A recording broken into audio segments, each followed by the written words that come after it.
All right. I'm going to go ahead and get started with some housekeeping items. Hi, everybody. Welcome to MPG's webinar series. We're thrilled to have you join us. If this is your first time, welcome. I'm glad that you chose this one to get started with us. We're going to go through some additional housekeeping on the next slide regarding tonight's topic. It is an introduction to training for selective mutism treatment. Before we get started, I want you guys to note two things. Our chat is enabled, so you can go ahead and say hello to everybody.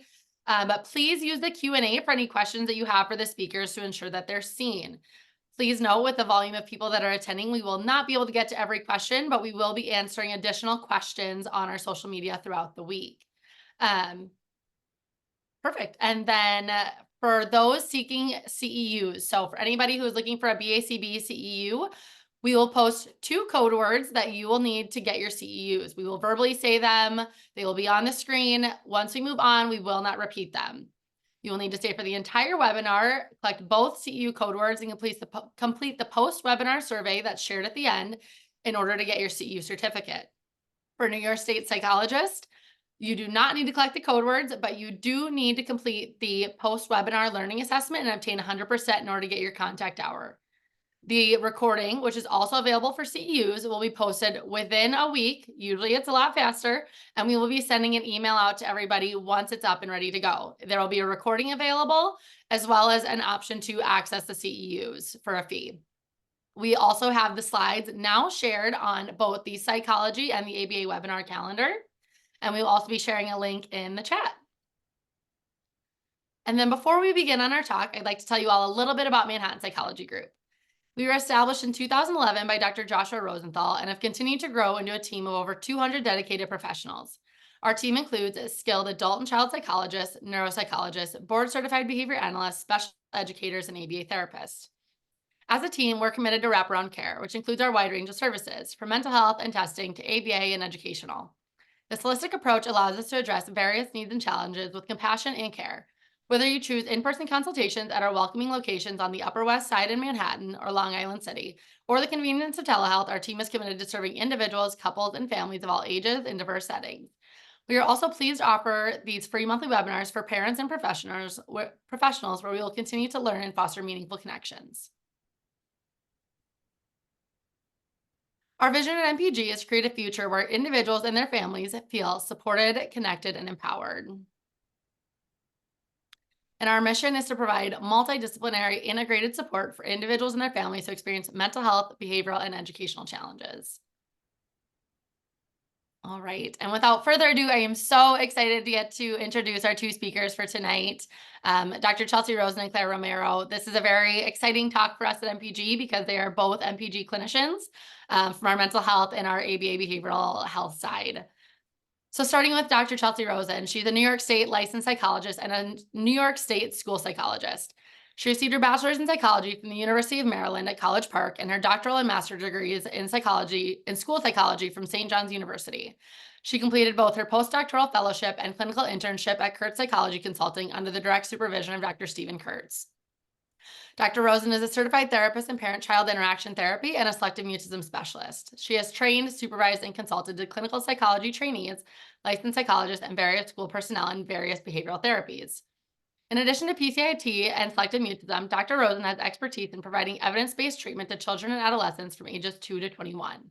She provides CBT, behavioral parent management training, exposure and response prevention, school and teacher consultations, as well as teacher-child interaction training. She works very closely with various public and private schools in New York City and the surrounding areas, providing consultation, workshops, and live coaching to school personnel on behavioral management skills. Dr. Rosen specializes in working with children, adolescents, and families who have a wide range of emotional and behavioral disorders, including but not limited to anxiety, school refusal, depression, ADHD, ODD, and OCD. She has presented at various conferences on both TPIT and SM, and has provided individual and group therapy for children to build both social and emotional skills. And then on to Clare. Clare is a board-certified behavior analyst, licensed behavior analyst, and a certified special education teacher in New York State. She holds a bachelor's of science in psychology with a minor in psychology of the exceptional child from SUNY Cortland, as well as Master of Science in early childhood special education from Hunter College. Before joining MPG, Claire began her career over 20 years ago as a home programmer and instructor, providing ABA and educational therapy as a special education itinerant teacher for preschool children, and is also in the title of Assistant Director of Educational ABA Services. She has been an adjunct lecturer for several years, teaching a course to paraprofessionals about ASD in young children. Beginning in 2004, she was the lead behavior consultant for a special needs activity center, overseeing the development and implementation of behavioral goals for participants with various disabilities aged 2 to 21, and providing staff supervision and training regarding behavior intervention. She mostly provides home-based ABA and educational therapy for the children on the autism spectrum, both as a program coordinator supervisor and as a direct service provider throughout New York City and Bergen County, New Jersey. Additionally, she is providing therapeutic services utilizing her behavior background for individuals with selective mutism. Throughout her career, Claire has worked diligently to ensure that all of the children she serves receives an individualized and functional therapeutic program, both in-home and in schools, utilizing a variety of ABA techniques that are naturalistic and play-based. She has conducted skill-based assessments, including the VB MAP, ABLS-R, AFLS, and in order to write goals with a focus on skills that are functional to the individual's life. She has also conducted FBAs in order to develop behavior intervention plans to promote functional communication skills, social interactions, classroom participation, community-based participation, and independent life skills. A focus on collaboration across all environments, home, school, and community, as well as providers from different disciplines, is a major role in ensuring consistent and comprehensive programming. As a sibling of an adult individual on the autism spectrum, Claire recognizes the extreme importance of whole family involvement in the therapeutic program she develops. She conducts parent trainings, incorporates siblings into therapy sessions, and welcomes all other caregivers and family members to be involved at any level they are able to be. It is her passion to ensure that not only the quality of life of the child is improved, but also the whole family through the therapeutic services she provides. And now I will pass it over to Chelsey and Claire. Thank you, Lakin. So I just want to quickly start before I get into the objectives. Claire and I are so excited to do this presentation. We did a similar one about a year ago. And basically just the history is that I started to train LBAs on selective mutism, and Claire was in the first cohort. And we realized like how much similarity there was between PCIT-SM, which is what we're going to talk about today, and ABA. So a lot of you will be like, oh, I do that already. And then this goal is just to be like, okay, I do this. How can I do it more specifically with kids with selective mutism? And honestly, really all kids and kids with really, it's all over the anxiety spectrum as well. So we're really excited because it's like, you know, in our professional world, when things overlap, it's like, okay, we don't have to learn something new. It's just how do we apply it with adding new things as well. So on that note, our objectives. So we really hope that you learn the key features and the diagnostic criteria for selective mutism.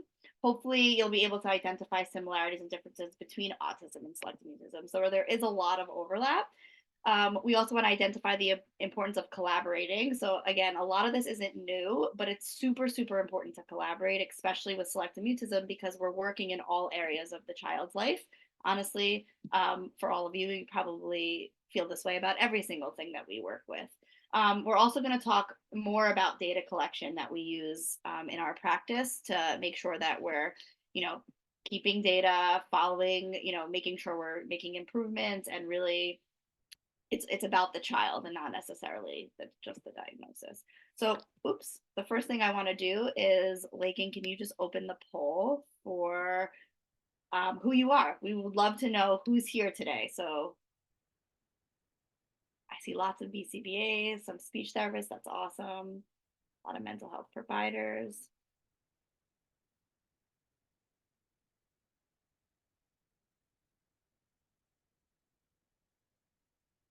Some students, happy to see some students here. And some parents too. This is awesome. So this presentation will really be tailored to everyone. Like Lakin said, we won't be able to answer all of the questions because we have so much to work on, but we will try to respond to as many as possible, as well as on our social media throughout the week. And we'll also give out our emails. So if you have any questions, please feel free to reach out to us. So we have lots of different people here, different professionals, parents, students. So we're very happy to have you. All right. So let's start with, what is selective mutism? So selective mutism is the consistent failure to speak in specific social situations where speaking is expected, despite being able to speak in other situations. So it's really, really important that it's not because they're unable to speak, it's because they're unable to speak in specific situations due to anxiety. So I think that's a very important distinction. A lot of things will come up with things about kids who are bilingual or trilingual. They could have selective mutism and be bilingual or trilingual. We just want to make sure that it's not just because they don't feel comfortable speaking in a language. So if English is your second language and you're not speaking English in school, we wouldn't necessarily say that that's selective mutism. We'd really want to dive deeper into that. We would never diagnose this within the first month of school because a lot of kids are actually slow to warm up. This is more than that. So we're always assessing, when did this start? How long has this been happening? So why is it so impairing? So these are all examples of kids that I've treated, that we've treated, that we've seen in our practice. The thing with kids with selective mutism is they often do go under the radar. I am happy to report that since I started doing this, we're getting kids younger and younger. When I started in, I don't remember the year, but a really long time ago, we were getting kids more at 8, 9, 10. Now we're seeing the 3, 4, 5s, which is really amazing because, like everything else, early intervention is best.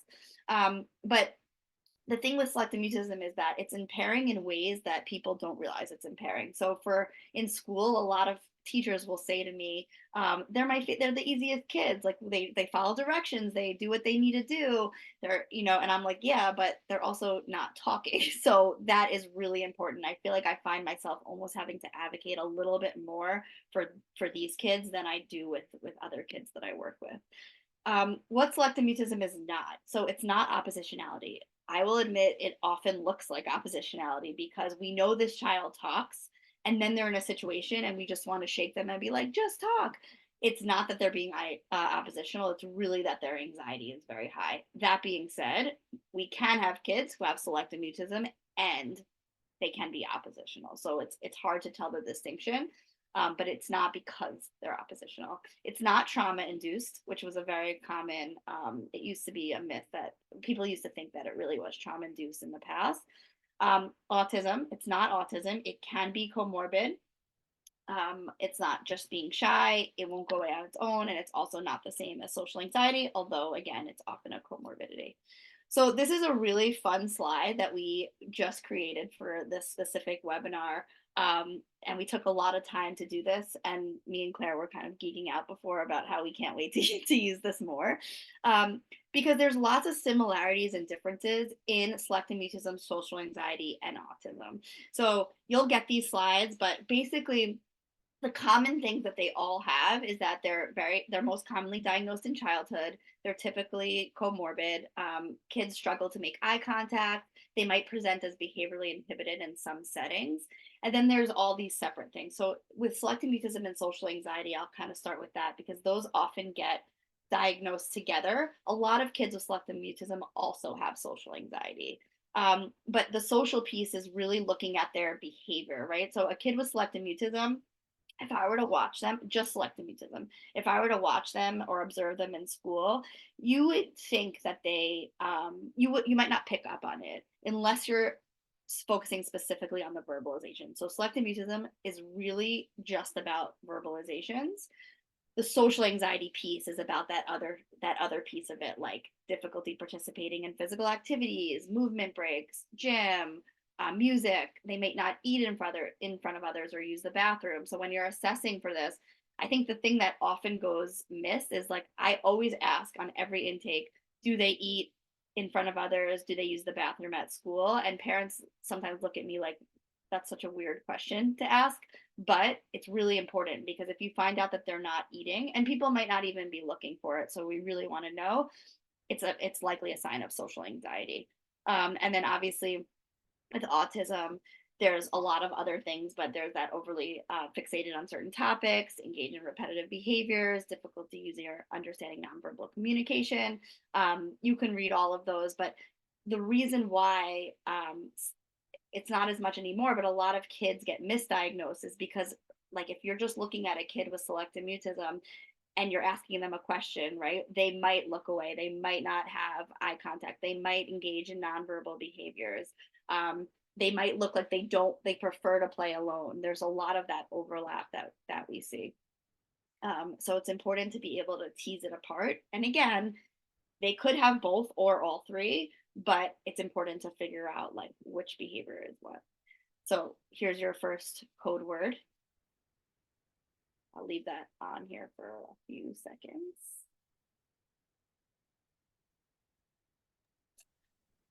Yes, please write down the first code word. Code word number 1 is communication. We will not be repeating it after this. So please jot down code word number 1 is communication. It is going to be a multiple choice question. So make sure you remember that this is your first code word. So happy you chimed in. I was like not even saying it. I thought it was like a secret. I don't know how it works. No worries. All right. So code word communication. Please don't forget. All right. So Claire, take it away with the assessment. I'm sorry, I think you were doing these. Oh, great. I love Yes. assessment. So, assessment tools used. So we have the Selective Mutism questionnaire, which was developed by Lindsay Bergman. I think she also developed the school speech questionnaire. And basically, here it is. You give one to the parent and one to the school. So I know all those BCBAs out there, you guys love data collection. So do psychologists, but maybe not as much. But we give these to the school and the parent, and we like to see like what's happening basically. So when appropriate, where do they speak? It's always, often, seldom, never. And we're really trying to figure out, this is a baseline, and then sometimes we do it in the middle of treatment, and then we will do it post-treatment to see the improvement. The good thing about the easier thing for me for selective mutism is that it's actually it's such an observable behavior, right? Talking versus not talking. So a lot of times we forget to give this, but we really want to do it more because we're like, this is obvious. Like I could fill this out at the end of treatment, but we really would like to keep data. So we have this, and then the school speech questionnaire that's specifically for school. And again, it's very short. It's easy for the teachers to fill out. And then the selective mutism bot. So this was developed by Dr. Kurtz, and basically it's the behavioral observation task. And what happens is that you have that we typically try to do this through a one-way mirror, although we've done it virtually and we've done it in person without the mirror. But you put the child and the parent in the room, and you have them have some toys. You observe them alone, see how they're doing. You give them time to warm up, and you're trying to see how much speech is going on without anyone in the room, just the parent and the child. Then we have a stranger come in. The stranger is typically someone we work with. And then they come in and we observe how the child changes with the stranger there. Then the stranger asks a question and the stranger leaves. We then observe the parent and child in the room again to see if anything has changed. Then after that, we observe the parent and child in the room with the stranger again. The stranger then asks a question, and then the stranger leaves, and then we observe separation. So we see if the stranger comes in and the parent leaves for about 3 minutes, how the child responds. If the child's in a lot of distress, we do not make them separate in that moment. We just like to see like what their reaction is, which is very important for the treatment, because a lot of the treatment is fading, and we'll talk about that, the parent out. And so we want to know ahead of time, like, is that going to be hard for the child if the parent leaves? So here's a poll. What kind of research design do you think this is? Looks like most people are getting it, which is great. I know it's a little tricky because we threw that like separation piece in there, but this really doesn't consider the separation piece. But that was a yeah. It's almost a little trick, but yeah, so this is great. It looks like majority of you have picked the right one. Are we going to end the poll? Yeah, let's end it. So yeah, so A, right? So it's that, you know, that baseline of the parent with the child alone, then adding the stranger, that's part B. Then we go back to baseline, and then put our intervention in again with our stranger. Good job. Good job, everyone. So this is just like an example of the coding system, and the sample. This is the coding sheet. So we're looking at what type of questions that they're asking. how often they're waiting, how long they're waiting for the child to respond. If they're verbal, barely audible, nonverbal, no response, we're really looking at everything.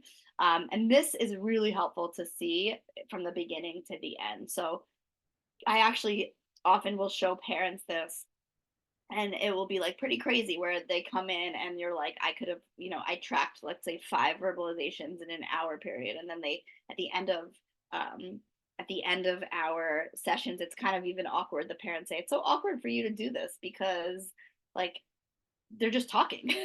And so but it's a really good way to see, like, again, being able to measure. One thing actually that's on the Selective Mutism bot that I don't think I mentioned before is that we have them do a cleanup. And basically we're just looking for defiance separate from the Selective Mutism. Now, kids don't always clean up. So just because the child didn't clean up during this observation does not mean that they're an oppositional kid. But it's nice to see, like, we're just trying to get a little bit more information. And this also, the Selective Mutism bot baseline observation task, it comes after a full intake. So this is just the observation after we've already spoken to the parents for a while and read all the records and spoke to other professionals. So how is Selective Mutism maintained? So this was Dr. Kurtz, has this slide on his training that I find to be super, super helpful. And I think if you're going to get anything out of today, I mean, I hope there's a lot more, but this is how anxiety in general is maintained. And it's super, super important to go over this with the parents and also any other professionals working with the child. So whether it's the teacher, the psychologist, the speech therapist, everyone really should understand or grasp this, because basically it starts with this. Child is prompted to talk or engage. So child is 2 years old, 2.5, and they're at the supermarket with their mom, and someone says, oh my goodness, you're so cute, what's your name? Child gets extremely anxious, right? The anxiety level goes up. Child hides behind mom. Mom gets super anxious, because who wouldn't? Child avoids, right? So she doesn't answer the question. Adult rescue. So adult might say, oh, this is Chelsey. Child's anxiety is lowered and adult's anxiety is lowered. And then it's that negative reinforcement cycle. Then child goes to preschool. Teacher says, oh my goodness, Chelsey, we're so happy to have you here today. What did you do over the summer? Child avoids. Teacher gets anxious. Parent gets anxious. Adult says, oh, she went to camp. She loved it. Anxiety is lowered. Child goes to gym.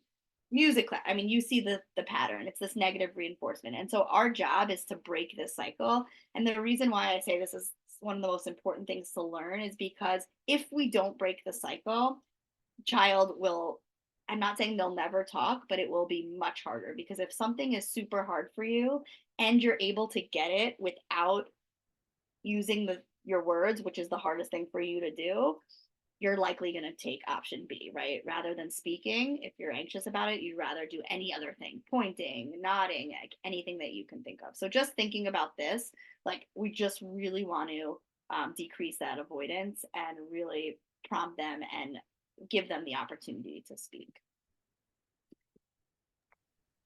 Okay, so what we do is we provide PCIT SM. So this is parent-child interaction therapy for selective mutism. This was developed by Dr. Stephen Kurtz. And let's get into what that is. So PCIT SM will provide opportunities to practice being brave in different situations. We are going to scaffold and slowly increase difficulty. We're going to increase that distress tolerance for both the kids and the adults, because this is also just stressful for the parents. Oftentimes parents also have anxiety disorders. So this is anxiety provoking for both of them oftentimes. Our therapy goals and directions will vary from kid to kid. We highly individualize what we're doing with each of our clients. Transparency is key. We are always going to let our clients know what we're doing, what the steps we're taking. We're not going to surprise them with anything. We're not going to just throw them into a highly anxious situation and hope they swim instead of sink. We want to make sure that they're mentally prepared, that they are, their anxiety is not increased and heightened, and that we're working together as a team. And sometimes this will require medication along with treatment. We don't jump straight to medication. We want to make sure that we go through all of our therapy goals first and really put in a lot of effort before we get to medication. But there are times when the child or adult's anxiety is just too high and too much to manage, and they need a little bit of that edge taken off so that the therapy could be more effective. So just in this quick little intro, what ABA connections do you see? Type it in the chat box. As I did this training with Chelsey when I was first learning, and she's going through these things, and I'm like, oh, well, that's, yes, shaping. That's, what else are we seeing here? Fading. Love this participation. This is yeah, awesome. I love all this. There's generalization. There's, yes, exactly. So I'm like, wow, this is fading. Reinforcement. Yes, absolutely. Individualized therapy, differential reinforcement. Yes, exactly. This is all amazing. Behavior momentum is definitely, I'm going to be talking about that as well. Great. Yes. So as she's going through all of these things, I'm like, wow, you know, my mind was this chat box right now. It was like, oh, this is this and this is that. And it's like, wow, this is actually very, very similar to what I already am trained in. So it's a perfect marriage. So the treatment goals for PCIT SM, we want to increase verbalizations to as many people as possible and as many places as possible. That's that generalization piece, right? We want to make sure that this client can go anywhere and speak to anybody. We want the child is going to be able to participate in any activity they actually want to participate in. And like Chelsey said earlier, they're not choosing to be oppositional. Oftentimes they want to talk, they want to participate, but they are so frozen in their anxiety that they actually can't. And we're going to make sure we're decreasing that avoidance and enabling. We're going to work against that negative reinforcement cycle. We're going to flip it on its head, and we're going to work using positive reinforcement systems. Okay, so a typical treatment plan, like Chelsey said, we start with an intake. She gets on with the parents. She asks a ton of questions. Whenever possible, I join and I observe and I take my own notes. And it's good to get kind of that background information of the type of client that we're going to be interacting with. Then we conduct that SM bot. That's that baseline observation. This is usually done in our office in Manhattan. We have a one-way mirror and we have headphone system, so I can relay information to the parent as needed, just so, you know, again, we're transparent. She knows or he knows what's coming. And I can maybe guide them through the process a bit. And I'm taking my data from behind the screen or behind the mirror window. Because it's important. We want to see what these kids look like as their little chatterboxes. What do they look like when they're not anxious and when they are their true selves? Then we get on and we do a virtual training, very similar to kind of what we're doing right now with our parents. And we do a training on SM skills. We're going to talk about CDI and BDI. And then we do intensive treatment sessions, and these are coaching sessions, which again, whenever possible, we like to do these at the office because we have that system with the one-way mirror and the headphones. So we can I can coach, and I coach based on what I saw during that SM bot. Where do these parents need some work? What kind of skills are they going to need to learn? And we try to do a couple of those very close in time, at least within the same week, if we can, within of the 2 to 3 days of each other. Next, then we'll conduct fade-ins. Fade-ins, Chelsey will get into in a little bit, but essentially the main purpose of the fade-in is so me as the clinician can get in there and make sure that the client will speak to me, so then I can then help transfer skills in other areas. Once we are faded in, then we do that same virtual training with the teachers, because 99.9% of the time, I would say, or Chelsey might even say 100%, I don't know, that we're going to the schools. They need help at school. This is a big deal. So we are going to do the same training with the teachers. They're going to learn what SM is, what this PCIT SM is, what's going to be involved with CDI and VDI, and kind of what the process is going to look like. Then we'll start those school visits where I'm going to go and do the coaching. It's all done in person.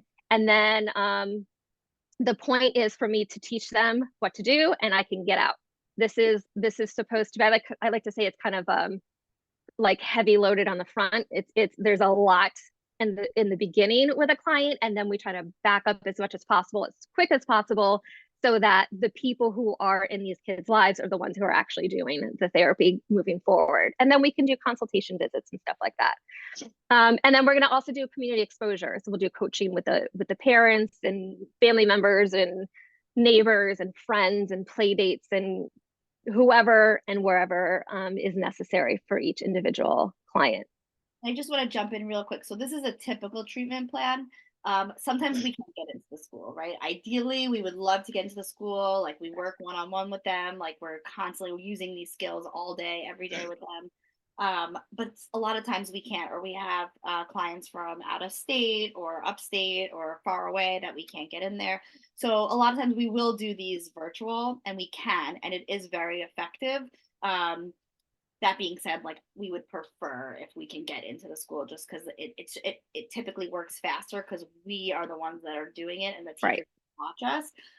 But it's very possible, and honestly, I would say actually right now I feel like many of my SM clients are virtual, and we're working with the school virtually, which is pretty cool that we can do that. Great. So let's talk about what CDI is. That's a child-directed interaction. So this is a warm-up. This is when we're going to follow the child's lead. We're going to incorporate pride skills, which I'll get into in a minute. This is helping the children learn how to self-regulate. And this is a time where there's no questions or commands. We want this to be fun. We want this to be enjoyable. And we want to relationship build. So pride stands for praise, reflect, imitate, descriptions, and enjoyment. Pairing, yes, thank you for that. Oh, wait, go back. Oh, go back.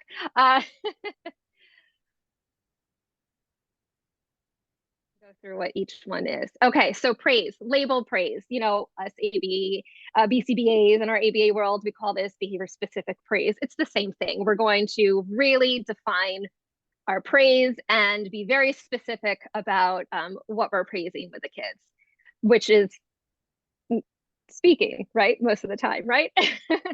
We're going to reflect. Reflect means we're going to repeat back what the kids are saying. If they say anything during this time, again, it's not required, but we find that often because it's fun and relaxing, a lot of times that they will talk, you know, we're paired, we're in there, they speak to us, and they might just naturally and spontaneously talk. Great. Whenever they do, we're going to repeat back what they said. And I always follow that up with that labeled praise. So if we're playing, you know, with cars and the kid says, it's going up the ramp. And I'm like, it is going up the ramp. Thank you for telling me that was such great, brave talking. There's that labeled praise. You are doing great, brave talking. You say brave talking a lot. And we're going to imitate. We're going to imitate what they're doing. We're going to be engaged in the play. We want to make sure their play is valuable. And that it keeps us interested too and engaged with the kids. We're going to describe their behaviors. I like to say this is like sports casting, and I know this is like big football time right now. So, you know, and you hear, you know, the sportscaster saying every little thing that's happening on the field. We are saying every little thing that's happening during this play. You're putting the yellow block on the blue block, and now the red car just passed the blue car, and oh, I see you're drawing a big, beautiful purple flower. So we're just going to model language and keep that going. Let them hear what they're doing. It's validating what they're doing, and it's validating the use of and the importance of language. And the last part, enjoyment. Again, this is fun. We want the child to have fun. We want to have fun. It keeps us all engaged. It keeps that pairing process going. It keeps us, you know, developing good relationships with the kids and kind of build up that behavior momentum. Just one thing to add about the descriptions is if you've ever worked with a child with selective mutism, and you're with them and they're not talking, which is very often, it gets weird. It gets awkward. What, like, teachers will say to me, I don't know how to play with them because how do I fill this time? Like, usually as adults, the way we play is, so what are you doing this weekend? Oh my goodness, what's your favorite game? What's your favorite? Do you like Barbies? Do you like Legos? Right? That's just what we do. And so with the description specifically, it actually gives you a tool to fill that time. So not only is it making the play more fun, it's also making it less awkward, honestly. And it's really Right. cute because you can see kids, and Claire, I know we've talked about this, that once they got into once you're in the middle of treatment, you'll see kids as soon as you go into your CDI skills, they'll take a breath and they'll be like, oh, Mhm. my teachers might not ask me questions right now. And it's Right. really how they start to pick up on it. Yeah, and I've even found myself doing this in my ABA work with my autistic kiddos. And I work with a lot of kids who are nonverbal and they're not speaking. So this is natural to me. And I just find myself kind of doing this CDI with my other kids anyway. So our second code word is pride, Pride, pride. Go ahead, write that down. Give it a few seconds.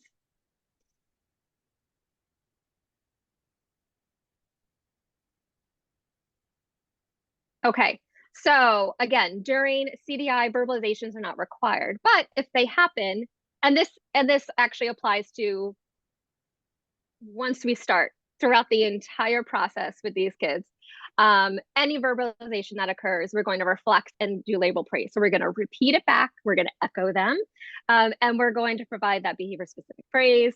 We will also work in a positive reinforcement system. We'll give stickers. We'll for the younger kids, typically love stickers, and we fill up a paper and they put them on their walls at home.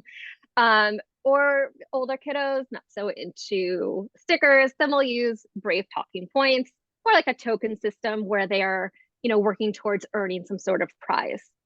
So, of course, when we're working with positive reinforcement, we're working on shaping more talking. We're going to eventually fade out these stickers. These are not like, I know sometimes when I started with schools and I'm sticker, sticker, sticker, sticker, teachers are looking at me all like big eye, like, oh my gosh, am I have to do this forever? No, you just have to do this for this first step. Once they're solid and they're solid talking to you, the stickers are going to stop and we're going to move the stickers on for specific goals like asking for help or talking to peers, raising for hand in class. And then once they're asking for help or talking to peers, then we'll move it to the next goal. So they're not always stuck getting stickers in phases where they're now confident and speaking. What we're not going to do is we're not going to ask questions. Because again, we're not going to force that time to speak. We're not going to mind read. We're not going to assume anything that that the kids or our clients are feeling. We're not going to give any sort of commands, and we won't attend to negative behavior. We're not. We are, as BCBAs, we are masters at extinction and planned ignoring. So that's what we're going to do if that happens. I personally have not really seen it happen, but I know it can. Okay, so the next phase is verbal directed interaction, VDI. And this is now where we're going to start to prompt the child to speak. But we're always going to continue with those CDI skills. Those never stop. We're still doing all those pride skills. We're all still doing our labeled praise. We're still doing our reflections. We're still imitating. We're still describing our behavior, and we're still having fun with that enjoyment. So these questions we're gonna warm them up. We like to say maybe 5 to 10 minutes at the least, maybe 15 if you have a little bit more time. Get them warmed up, make sure that everyone's having fun, and then you're going to start asking some questions. We're going to move into the VDI phase. Typically, we'll start with forced choice questions. This is when the answer is in the question. Do you want to play with blocks or color? Is it green or yellow or something else? That something else gives them an out if they don't necessarily can't necessarily answer the question. So these are typically easier for kids with selective mutism to answer because the answer is already in the question. So they don't have to process and think and come up with that on their own, like an open-ended question, like what do you want to play? What color is this? That involves a little bit more thinking. This could be a little bit more anxiety provoking. So we want to make sure we start with those forced choice questions, get them really solid answering those. We're building behavior momentum, and then we'll start throwing some open-ended questions in there. Again, making sure we're still attending to CDI skills. We can also start doing some direct commands. Tell Chelsey what game you want to play. Tell me if this is green or yellow. So they are being commanded to say something, and it's not just answering questions. They're not just waiting to be asked a question. And we're going to avoid yes/no questions. Why? Because this allows them to respond non-verbally by nodding or shaking their head. I will later tell you what happens if we actually come across, now I'll tell you what happens if we come across yes/no questions.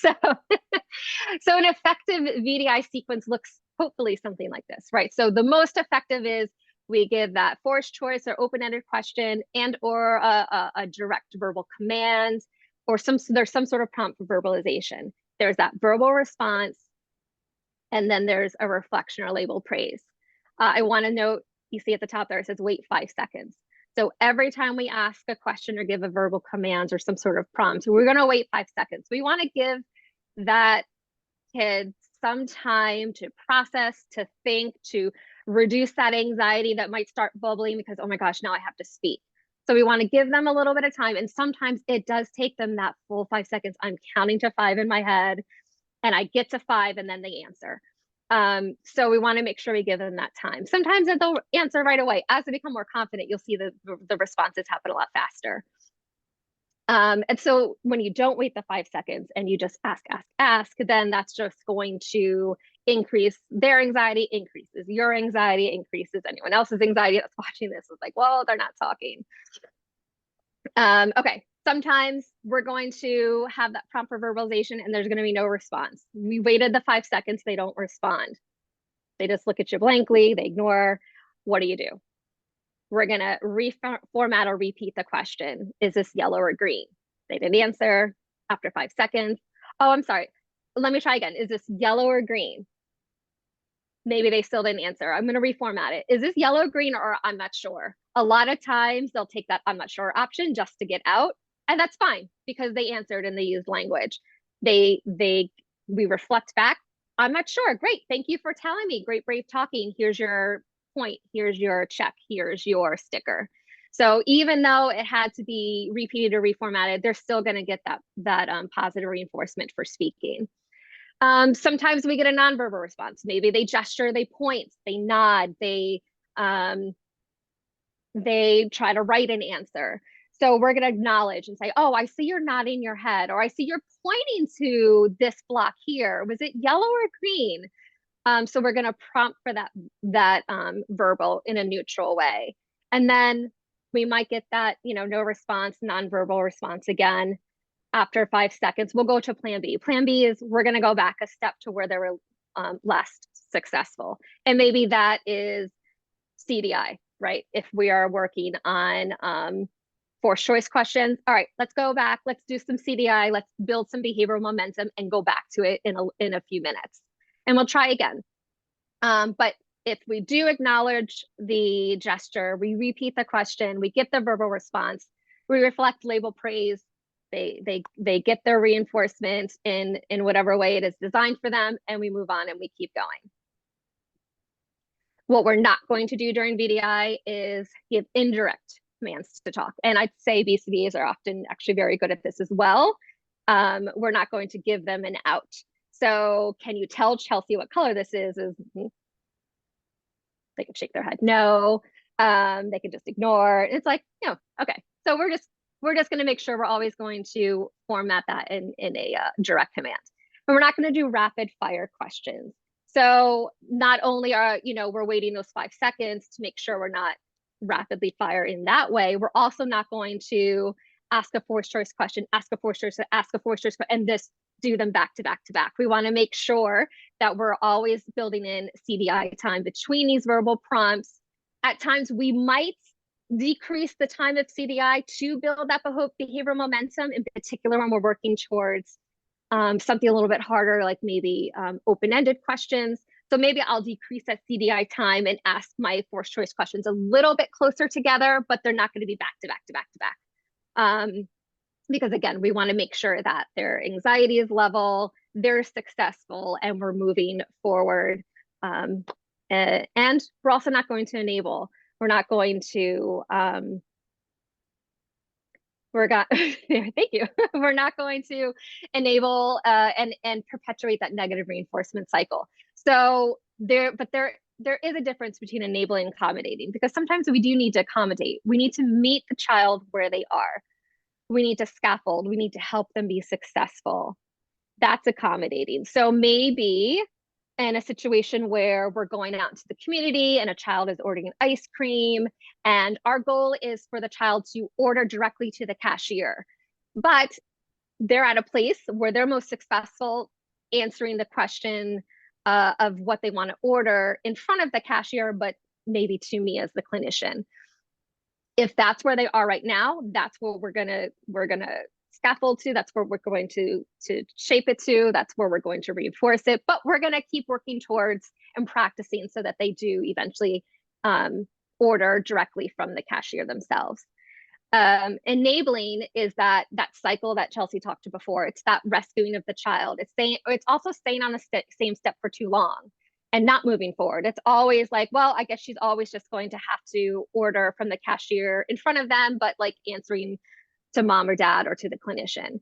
That ends up becoming enabling if it stays on that step for too long. And it contributes to the anxious avoidance. Again, that negative reinforcement cycle. So what is accommodating to one kid may be enabling to another. This is where the individuality of what we're doing is super, super important. And also what is accommodating to one kid, like the example I said before, will become enabling in the future if we don't move it forward, and we keep them in that state that's not to the end goal. Okay, so here's another poll. What ABA connections do you see now in this accommodating versus enabling? We have task analysis and negative reinforcement. We have shaping and negative reinforcement, shaping, positive reinforcement, and negative reinforcement, shaping, task analysis, and positive reinforcement. What do you guys think? Oh, it looks like our poll didn't get super updated, but that's okay. I can line them up.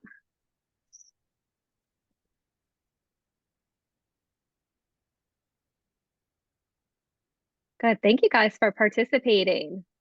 This is amazing. I love the participation. Yeah, I'm sorry that this didn't get, I had updated on the slide, and I'm sorry it didn't get updated on this, that you guys are answering at the moment. But if you match it up, the A, B, C, and D to the slide, then you'll see which one you should pick. I did a little bit of editing earlier. So this is my fault. But okay, great. So it looks like a lot of you are really on target here. If we kind of add in the poll that you guys got, the first one and the second and the third one, yes, shaping, positive reinforcement, and negative reinforcement is all being looked at here. Thank you so much, guys. Nice work. Awesome. Okay. All right, so just noting the time because we always have so much to share. And I know. So I'm going to talk about fade-ins real quick. And so Claire alluded to them a little bit before, is how do we get a child to talk to us, right? This child has never spoken to anyone outside of their family, and now they're coming to therapy, to treatment, and parents will say like, and do you really think, like, what magic wand do you have? Well, we don't have a magic wand, but we are very systematic in the way that we work. So what typically happens is child and familiar adult are playing alone. So child and parent typically are playing alone. Parents are trained on this, right? They're doing all the CDI and BDI skills. We are coaching them, whether it's behind a one-way mirror, whether it's behind their ear, whether it's we're calling them on the phone, they have a headset in and we're outside the door. The parents is reinforcing the child with all the reflections and the praises, all the stickers. Once they're doing that comfortably, the new adult enters the room. Typically, we start with a stranger. So what that means is someone that we work with, that's not us. The adult pretends to do something else. So maybe the parents are drawing with the child on the table. The stranger like plays with the blocks on the floor. they're playing with something else. The parent is continuing to reinforce the child and ask questions. Once the child is continuously answering in that situation, the new adult, the stranger, will approach and join the play and gradually start using CDI. Parents will continue to ask the questions and will actually say, like, thank you for telling me with Claire sitting right here, or thank you for telling me with Claire in the room. Again, we're transparent. This is not a trick. We're letting them know what we're working on, that there's someone else in the room. Then the familiar adult continues to prompt. We repeat this several times. The new adult, the stranger, prompts. Hopefully the child answers. They reinforce it. They do this a few times, and then the parent leaves. The first fade-in is very long, typically. Like, I shouldn't say very long. It could be, we don't know, it could be 30 minutes. It could be up to 3 hours over 2 days. You just don't know. And we're always backing it up and moving it forward. That's also why we take an intensive approach, is because if we just did this once a week, by the time the child got comfortable, they would leave. It would all kind of go away. And then they'd come back and we'd have to work it up. So we typically would do a more of intensive approach where we're doing multiple hours across multiple days. And then this is what we do with the teachers and the friends and everyone that we want the child to talk to. Now, I will say what the best part about this is that once the child talks to a stranger and then they talk to another stranger, it gets shorter and shorter and shorter. So like the first teacher we do this with at school, it's usually the longest. Then you don't have to do fade-ins all the time.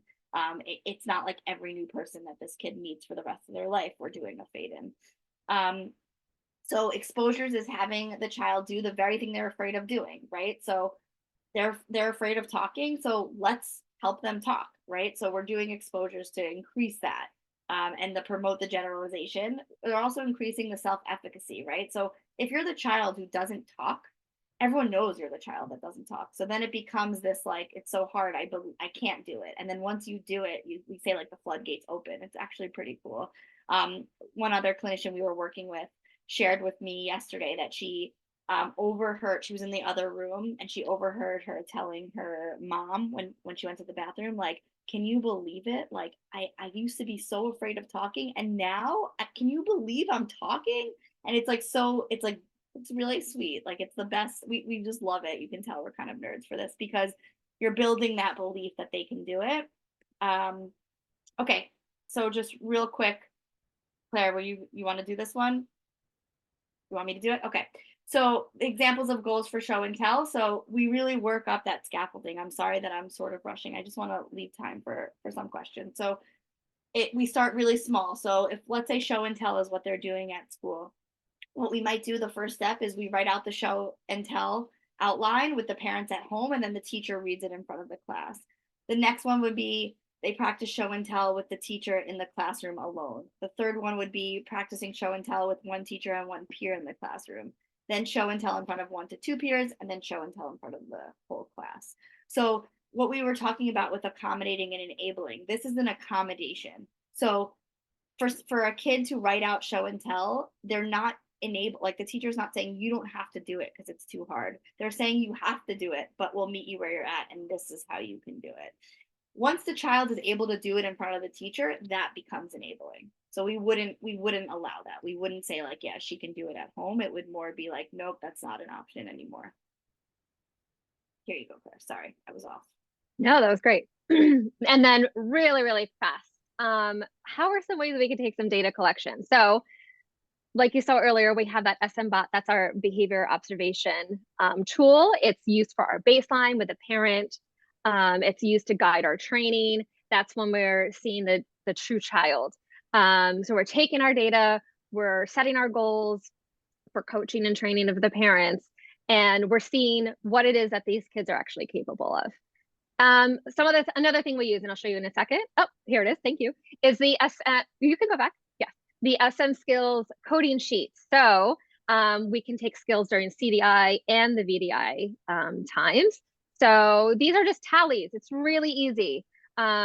You know, and we're taking this not on the kids right now. This is actually on the people that we're coaching. So are they providing behavior descriptions? Are they reflecting? Are they doing labeled praises? We want to make sure we see those do skills increasing. And those don't behaviors, questions, commands, and negative talk, during CDI time, decreasing or being at 0. And again, also during VDI time, we want to see those valid sequences increasing. So this is the data on the child now. So did the child verbalize after the prompt? Did the and then followed up with, did the person who was with them, if the teacher, the parent, did they provide the reflection and labeled praise? And did they get their reinforcement if reinforcement's still in place? Versus an invalid sequence where maybe they didn't wait the 5 seconds, or they didn't answer verbally, they used a nonverbal gesture, or they didn't answer at all.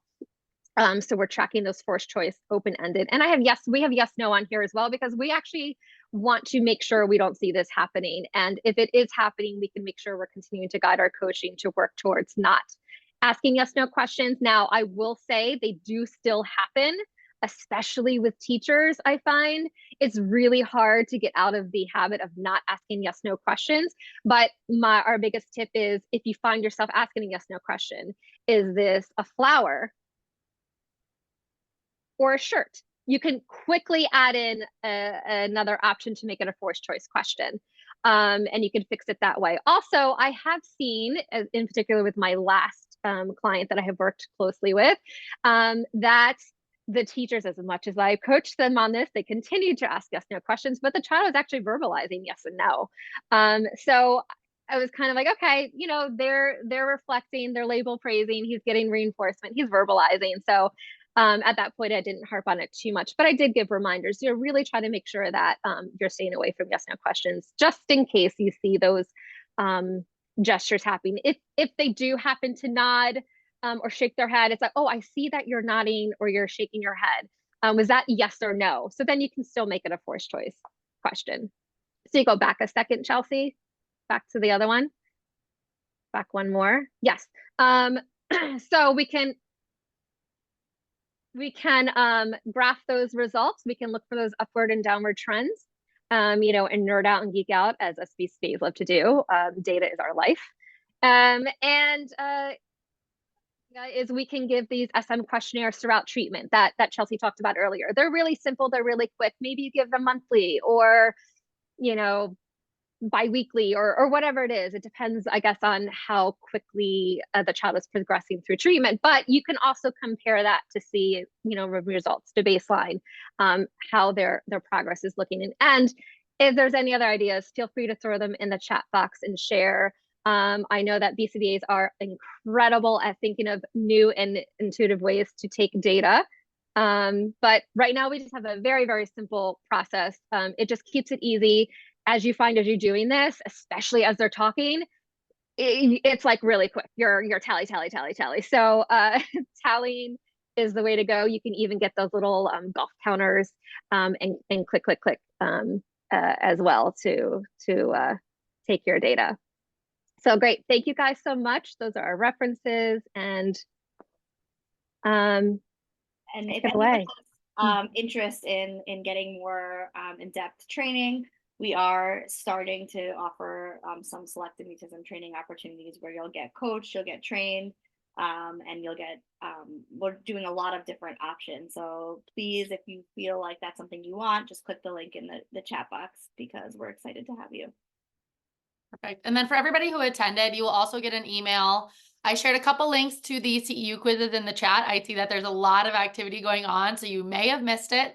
There will be an email going out to everybody with a link to each CEU quiz, as well as a link to fill out the form if you're interested in selective mutism training. Awesome. You think we have time for one question or no? Yeah, I mean, if you guys want to, you are more than welcome to. We will also be collecting all the questions that were posted, and I'll share it. I'm game. Thank you, everybody, for this feedback. This is great.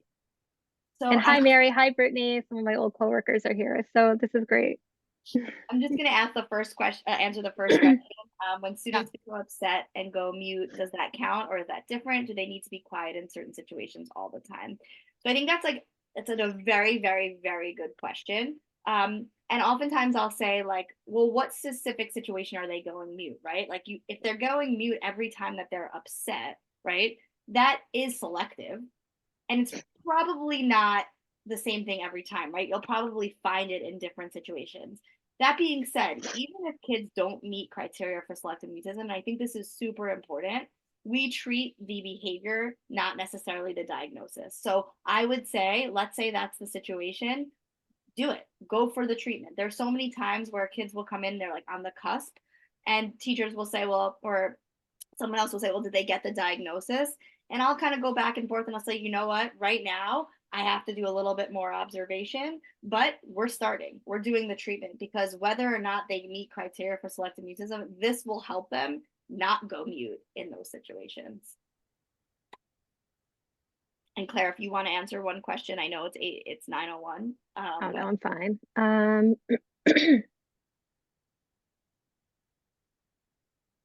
Okay, this is a good one. If a child already has a diagnosis of autism, verbal higher functioning, how can you determine comorbid social anxiety versus selective mutism? So the best way to determine this is you're looking at how do they speak when they're at home, when they're most comfortable with their parents, versus how they speak when they're at school. If they are speaking in one environment and not at all another, we have most likely selective mutism going on as well. Chelsey, do you want to talk a little bit more about the comorbidity with the social anxiety?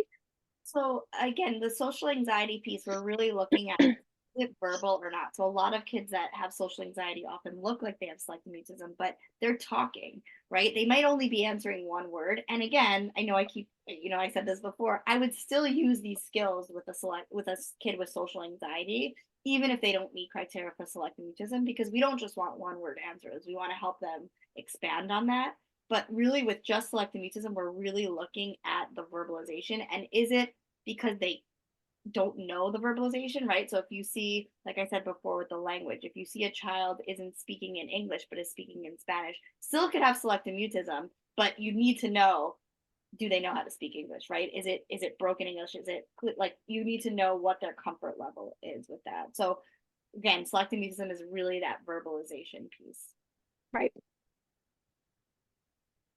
And then last one, real quickly, Rebecca, I see you said, how do you address when the child only speaks in the home? This is such a good question. A lot of these kids only speak in the home, but if we take them, and this is why the one-way mirror thing is so helpful, because most of them will speak to their parents alone in that room. Don't forget, they don't typically know that we're behind the mirror.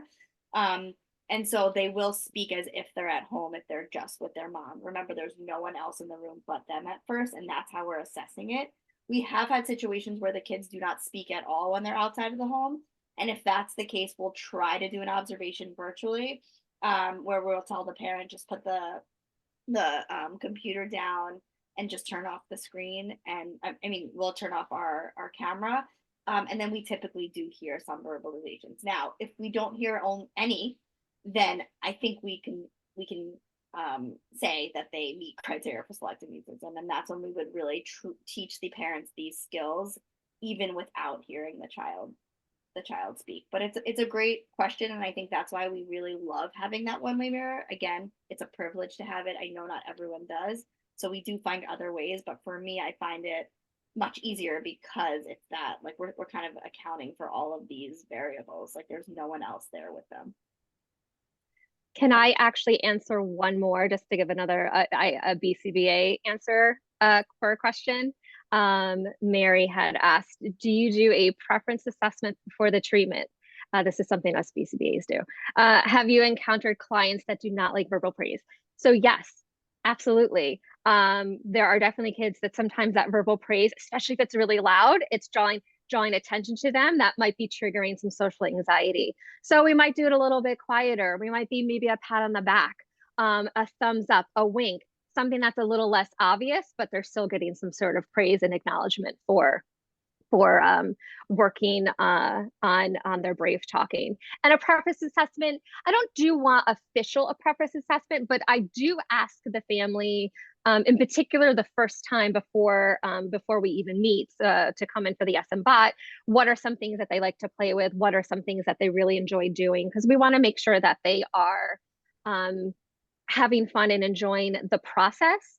And the parents are always going to be a part of the reinforcement process of especially if we're doing more of a token system as a reinforcement system, of things that they can work for. So like, what are some options that we can have that they're super motivated by? Or sometimes we might even ask the clients themselves if they're, especially if they're a little bit older, what are some things that you want to work for? And we kind of just get their input on that, but not like a preference assessment as we would do maybe with a client with autism. But thank you guys these are so many great questions as I'm like scrolling through them. Yeah, and Lakin, you'll have all those questions and I'll send them to us, and I want to answer all of them, but also I know. Awesome. I will stay on for a few more minutes to support with anything related to CEUs, certificates. But if you guys don't have anything else, I will let you go. Thank you both so much for your presentation. We got a lot of great feedback. I know it was very helpful and informative for everybody. Great. Thank you. Thank you all for being so engaged. I love it. This is great. So much better. And hope to see you all soon. Yes. Thank you. Thanks.